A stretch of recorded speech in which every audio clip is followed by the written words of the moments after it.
She was 23 and newly widowed, turned out of the house she had lived in as a wife, and sent, with a small trunk and a folded quilt, to the servant's cottage at the far edge of the Fletcher land, at Willow Creek. She had no money of her own, no family left to write to, and no allies in the great house, whose windows she could still see from her doorway. What none of them knew, not the mother-in-law who laughed as she signed the paper, not the brothers-in-law who watched her go, was that her husband's father, before he died, had bricked something into the cottage wall. Settle in, and let us know from what country or corner you are watching. And if you believe that the quiet ones are often the ones who last, stay close to the fire for this one. Grace Fletcher had come to the Fletcher family, the way certain girls come into certain houses in that part of the country, which is to say, through service, and long acquaintance, and a marriage no one had quite expected. She had been born in a laborer's row, a mile outside Willow Creek, in the spring of 1842, the only surviving child of a wheelwright who died of a chest complaint when she was 7, and a mother who scrubbed floors at the vicarage until the winter Grace turned 11, when she too was buried in the parish ground, under a marker no larger than a folded newspaper. After that, Grace was taken into the great house as a scullery girl, on the recommendation of the vicar's wife, and there she might have stayed all her life, invisible in an apron, had it not been for the woman who ran the kitchens, a widow of 60, named Mrs. Honora Dean, who saw something in the child within a week of her arrival and quietly took her under her wing. Mrs. Dean had been in service at Willow Creek for 31 years, had lost her own husband to a fall from a hayrick and her only son to a fever in the same 12-month, and she carried her grief the way she carried her keys, without commentary, and always about her person. She taught Grace to salt a joint and truss a fowl, to read a recipe and write a shopping list in a clean, sloping hand, to keep the still-room accounts and stretch a bushel of flour further than any cook in the county. And when the housekeeper fell ill one winter, she taught Grace also how to keep the household ledgers, how to reconcile the butcher's book against the pantry, how to spot a shilling gone missing between the coal merchant and the back stairs.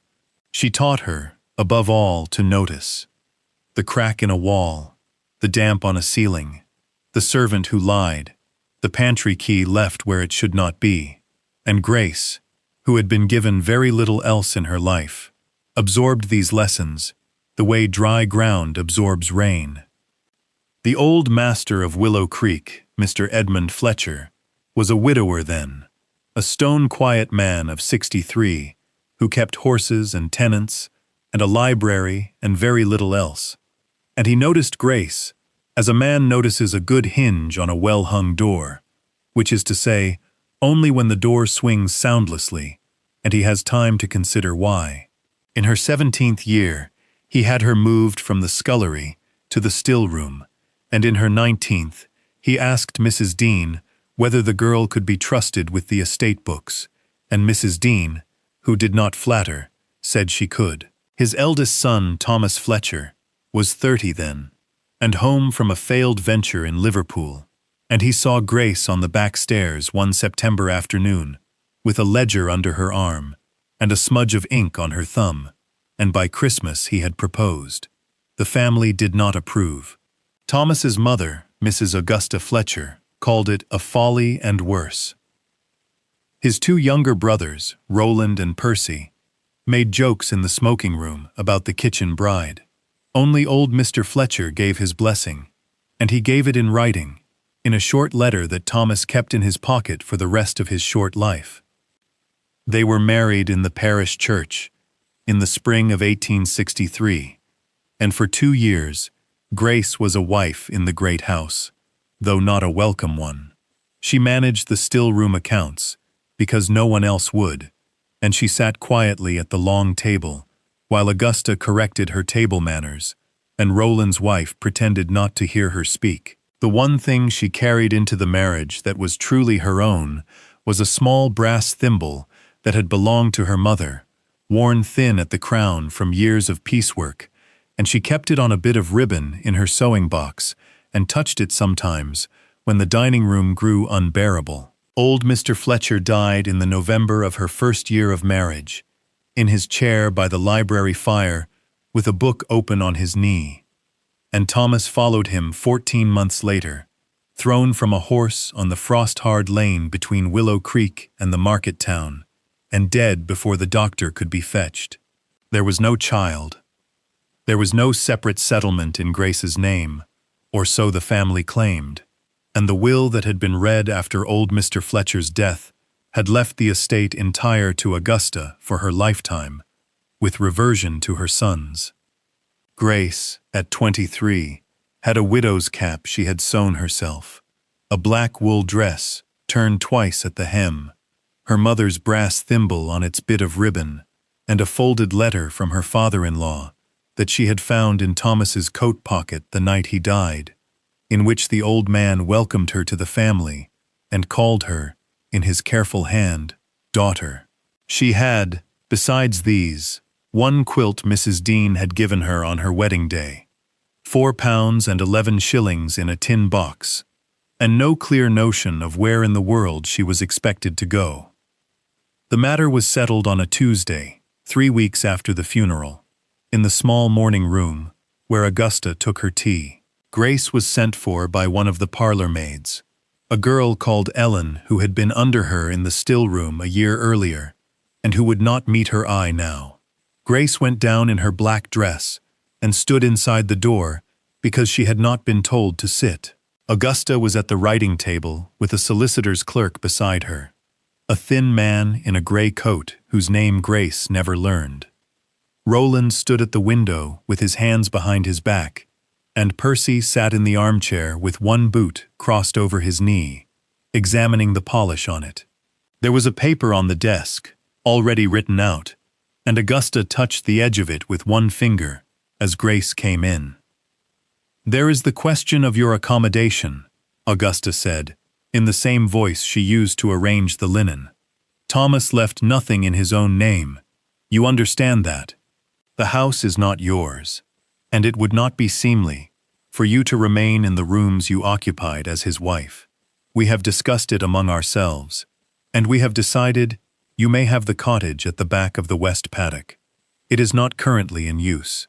You may take your trunk, and whatever articles of clothing were made for you as bride gifts. The jewelry, of course, remains with the family." Grace said nothing. Percy laughed once, a short sound through his nose, and turned it into a cough. Roland did not turn from the window. "You will sign here," Augusta said, and slid the paper across the desk. "It says only that you accept the arrangement and make no further claim on the estate. It is a kindness, Grace. I hope you understand it as such." Grace read the paper. The clerk had written it in a clean copperplate hand, and the language was plain enough. She thought for a moment of Mrs. Dean, who had been pensioned off to her sister's house in the next parish and could not be sent for, and of the letter in her pocket from old Mr. Fletcher, and of her £4 and 11 shillings, and then she took the pen from the clerk and signed her name. Augusta smiled at that, a small, pleased smile, and the clerk blotted the signature and folded the paper and put it into his case. Percy laughed again, openly this time, and said something to Roland about the kitchen going home to the kitchen. Roland at last turned from the window and looked at Grace and said, in a voice not unkind but perfectly indifferent, "You had better be out by evening. The men will be in the paddock at first light." Grace went upstairs. She did not weep. She took down her black dress, and her second black dress, and her night dress, and her 2 shifts, and her stockings, and her 1 pair of walking boots, and she folded them into the trunk that had come with her as a bride. She took her sewing box with the thimble in it. She took the tin box. She took the folded quilt from Mrs. Dean and laid it on top. She took the letter from old Mr. Fletcher out of the drawer where she had kept it and put it inside her bodice against her ribs. She left the wedding ring on because it was hers by the plain fact of marriage, and no one had thought to ask for it back. She left the room tidy, the bed made, the curtains drawn to the pin, because that was how Mrs. Dean had taught her to leave a room, and she carried the trunk down the back stairs herself, because no one was sent to help. The cottage stood a quarter-mile from the great house across the west paddock, and along a lane sunk between two hedges of blackthorn. Grace walked it in the low gray light of a February afternoon, the trunk bumping against her knee at every second step, and the quilt slung over her shoulder in a canvas bag. There had been rain the night before, and the lane was mud to the ankle in places, and her boots, which had been meant for the flagged floors of a great house, filled at the seams before she was halfway. The wind came off the low fields with the smell of wet earth and rotted leaves, and, faintly, of coal smoke from the village chimneys a mile off. Rooks were up in the elms above the paddock, and their calling was the only sound apart from the wet suck of her own footsteps and the small chime of the tin box where it shifted against the sewing shears at the bottom of the trunk. She stopped twice to rest her arm. The first time she set the trunk down on a flat stone at the corner of the paddock and looked back at the great house across the wet grass. She could see the morning room window from where she stood, and she could see, at that window, the pale shape of Augusta's cap catching the light. She did not know whether Augusta was watching or only sitting where she always sat, and she did not stand long enough to find out. The second time she stopped was at a gate, hung crooked on one hinge, and she leaned against the post and pressed her hand for a moment against the letter inside her bodice, and then she picked the trunk up again and went on. The lane bent left past a stand of alders and dipped, and at the bottom of the dip, the cottage stood in a bare patch of yard, fenced on three sides, with broken palings. It was smaller than she remembered, from the one time she had seen it, as a scullery girl. It was built of the local gray stone, one story with a slate roof, a stone chimney at the gable end, a plank door studded with old nails, two windows to the front, one of them cracked across the pane, and a stone step worn hollow in the middle. There was a lean-to at the back that had once been a wash-house, and beyond it, a strip of nettles and bramble where a garden had been. The thatch on the lean-to had gone. The slates on the cottage itself were mossed and slipped in places, but the ridge still held. Grace set the trunk down on the step. The wind came up the dip and pushed her skirt against her legs and lifted a strand of hair loose from under her cap. She stood a moment with her hand on the door latch, gathering her breath, and then she pressed the latch and pushed the door inward on its stiff hinges and looked into the room where she was to live. The room was one room, 12 feet by 15 at her best guess, floored with worn brick laid in a herringbone that had sunk in places where the ground beneath had settled. The walls were plastered and whitewashed once, long ago, and the wash had come away in patches to show the gray stone beneath. A wide hearth took up most of the gable wall, with an iron crane still swung out over the ashes, and a trivet fallen sideways on the stone. Above the hearth, a rough oak beam served as a mantel, blackened by generations of smoke and pitted with old nail holes where hooks and rushlights had once hung.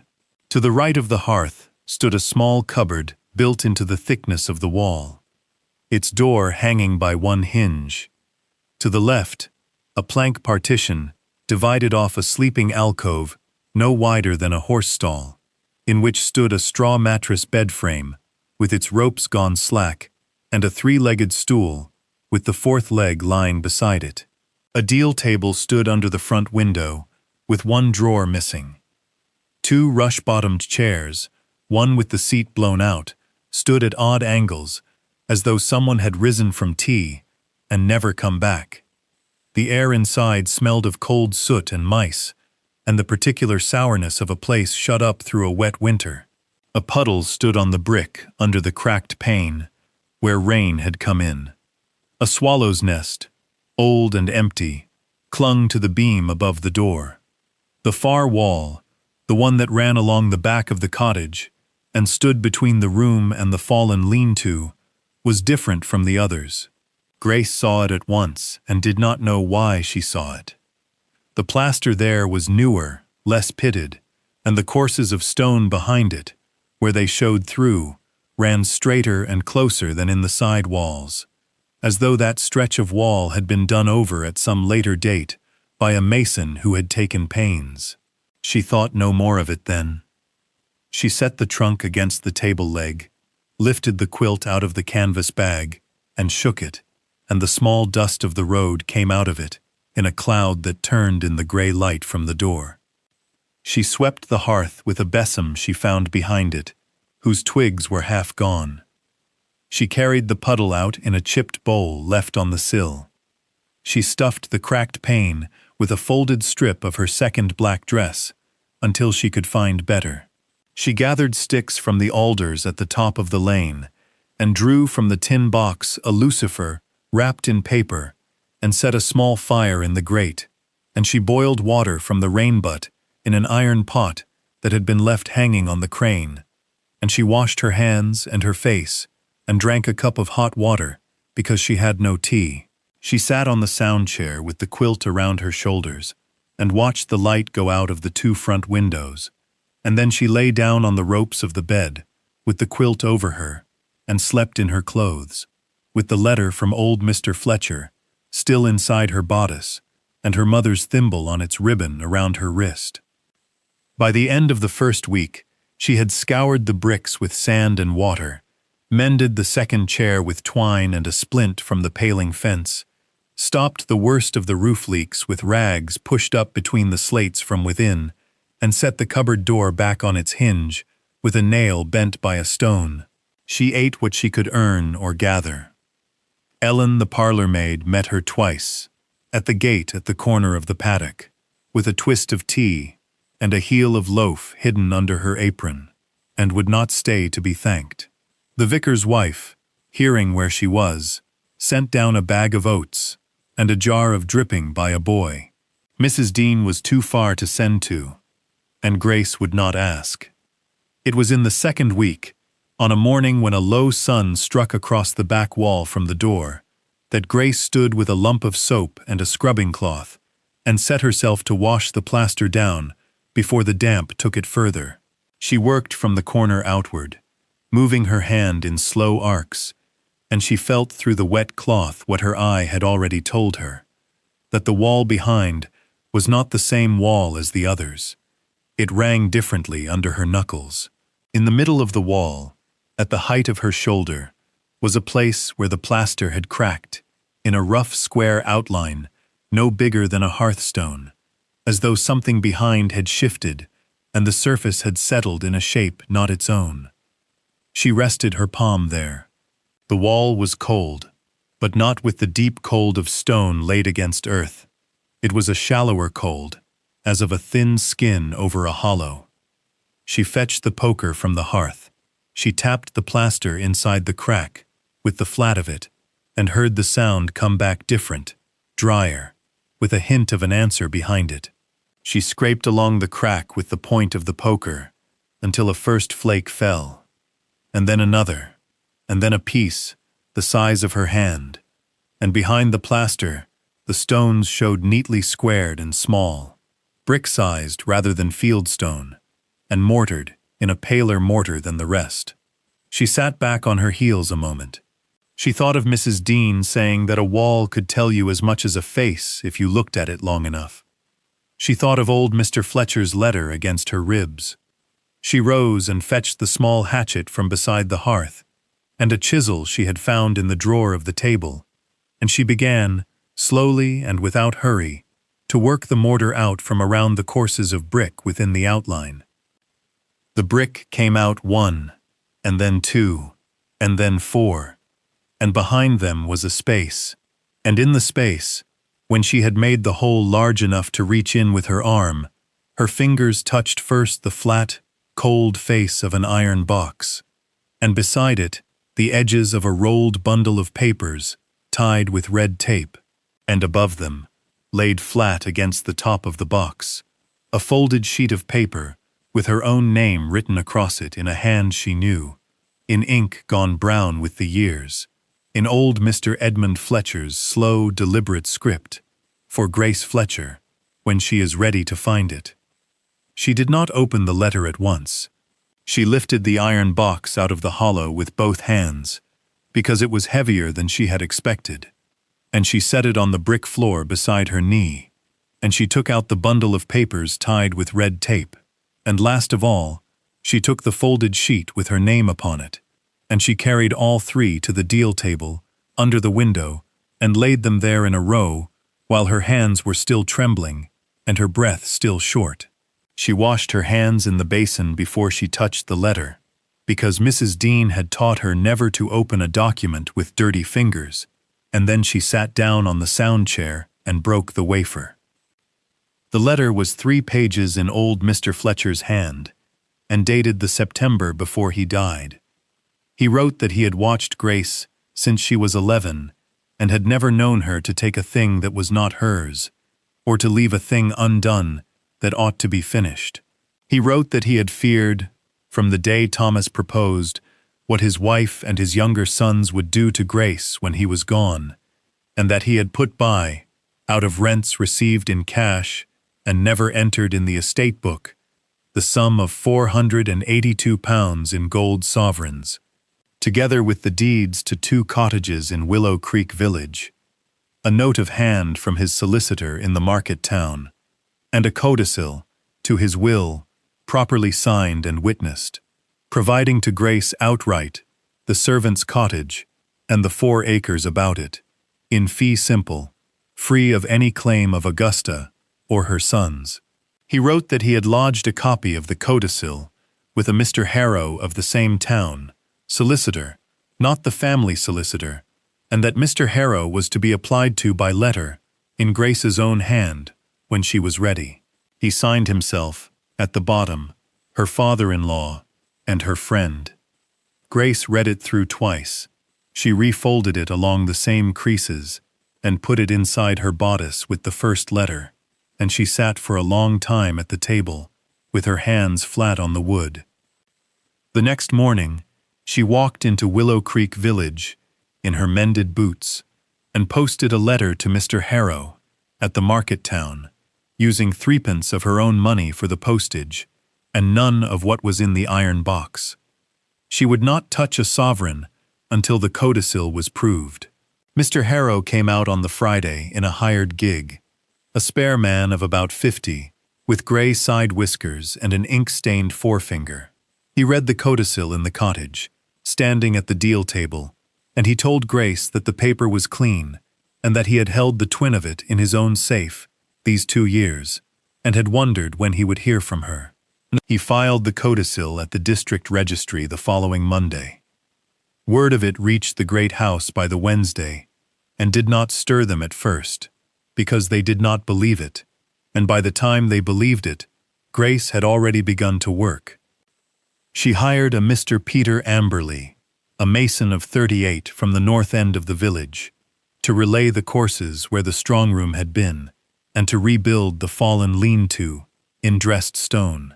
He worked for 2 shillings a day, and his dinner, which Grace cooked over the hearth. She hired Mr. John Wraith, a slater of 60, who had lost the use of 2 fingers on his left hand, but not the eye for a slipped ridge, to strip and relay the roof, and she paid him in coin from a purse she carried inside her apron. She sent for a glazier from the market town, a Mr. Bramble, who reset the cracked pane and puttied a second window she had not been able to reach. She bought, from the deeds and the note of hand, 2 loads of seasoned oak from a timber yard 3 miles off, and a load of good coal, and a bag of lime, and a keg of nails, and a length of stovepipe, and a small black range that was set into the hearth by Mr. Amberley on the 2nd Tuesday of March. Ellen came down the lane one evening, after her half-day, and asked, plainly, whether Grace needed a girl. Grace paid her £9 a year, and her keep, and moved her into the mended lean-to as soon as it had a roof. A widow named Mrs. Sarah Peake, aged 44, whose husband had been a carter and who could read a ledger and drive a pony, came from the village on Mrs. Dean's word and took the second bed. Mrs. Dean herself was sent for by cart from her sister's parish in April, and Grace put her in the warmest corner by the range, with a chair Mr. Amberley had made from the sound halves of the two rush-bottomed ones. Mrs. Dean brought her keys with her. The two cottages in the village, when Grace went to look at them with Mr. Harrow, proved to be a pair of stone dwellings on the lane behind the smithy, let for £6 a year each, and both behind in their rent, because the tenants had not known to whom to pay. Grace forgave the arrears on the day she took possession, and set the rents fresh from the quarter day, and the tenants, a Mrs. Betty Wren, aged 51, laundress, and a Mr. Owen Field, aged 29, wheelwright, who had known Grace's father, came down to the cottage that Sunday afternoon with a basket of eggs and a mended handle for the door. By the end of April, the cottage had a slate roof laid tight, a lime-washed ceiling, 2 glazed windows, a sound floor, with the broken bricks lifted and reset in fresh sand, a black range that drew properly, a scrubbed deal table with 4 whole chairs about it, a dresser of plain oak Mr. Amberley had built into the corner where the broken cupboard had been, and a garden turned over by Mr. Field on a Saturday afternoon into 6 neat beds with a path of brick between them. The lean-to had become a dairy with a slate shelf and a stone floor. The strip beyond it was fenced with new palings and held a pig by May and 6 hens by June. People began to come to the cottage on small errands, and then on larger ones, and then on regular days of the week. Mrs. Wren came on a Monday with her ledger of laundry accounts, because she could not make it balance, and Grace balanced it for her at the table, over a cup of tea, and would not take a penny.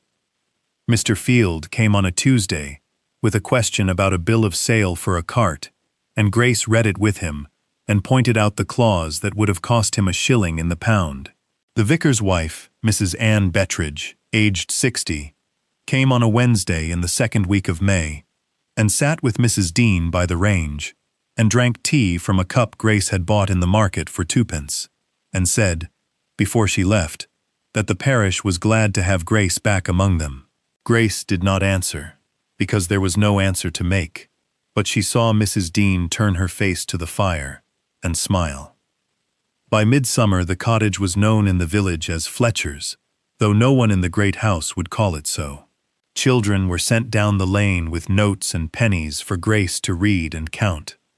A man from 3 farms overwalked 5 miles on a Saturday to ask her to write a letter to his son in Canada, and she wrote it, and would take only the price of the paper.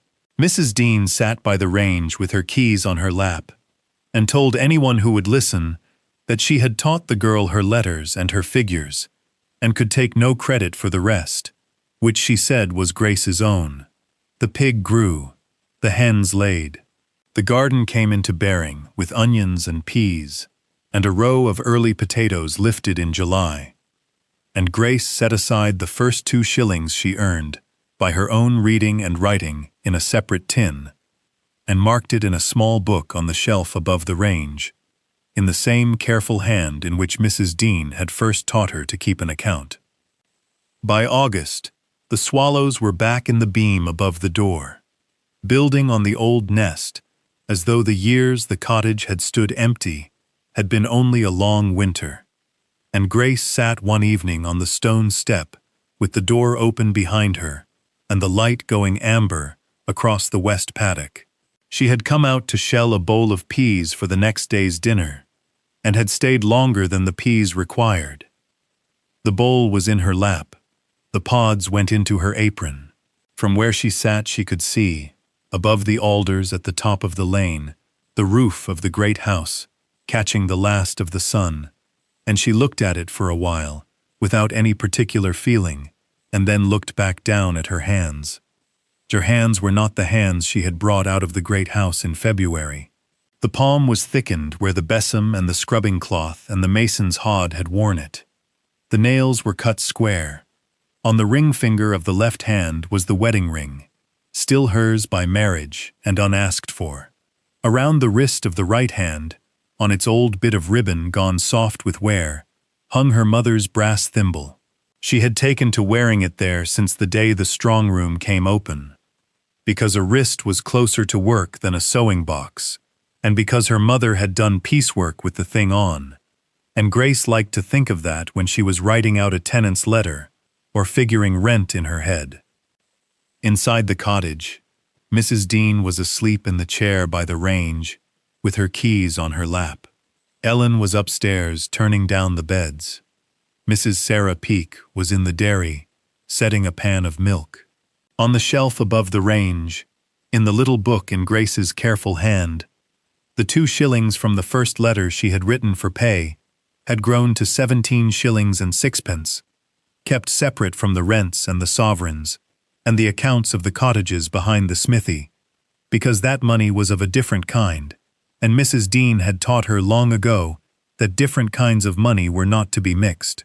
Old Mr. Fletcher's 2 letters, the one from Thomas's coat pocket and the one from behind the plaster, lay together now in a japanned tin on the top shelf of the dresser Mr. Amberley had built into the corner. Beside the tin, on a folded square of clean linen, Grace had laid the brass thimble on the nights she took it off, and next to the thimble she had set the iron key of the strong room, which had been in the box with the sovereigns, tied to a scrap of the same red tape.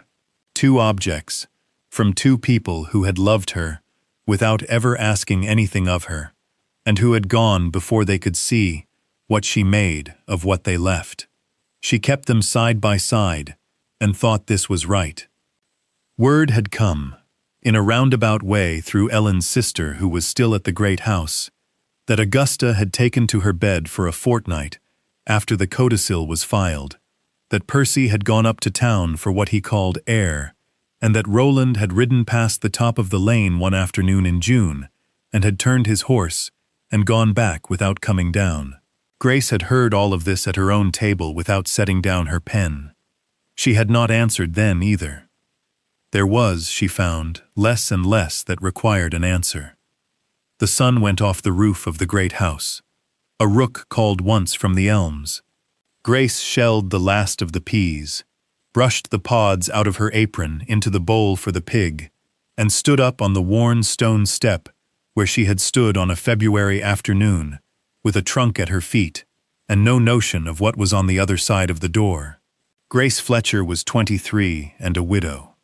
She had gone out of the great house with £4 and 11 shillings in a tin box, a thimble on a ribbon, a folded letter against her ribs, and a quilt over her shoulder, and they had laughed as they signed the paper that sent her down the lane. She had walked the 1/4 mile in the mud, and she had opened the door, and she had stayed. It was the best 1/4 mile she ever walked. If this story stayed with you, take a moment to subscribe and to share it with someone who has ever been sent to the smallest room in the house and told to be grateful for it. Leave a comment and tell us where you are watching from. And, if you would, tell us this as well. Who in your own life saw your worth before anyone else did? And what small thing of theirs do you still carry, on a ribbon or in a pocket or on a shelf, to remind you that you were loved before you were ever underestimated?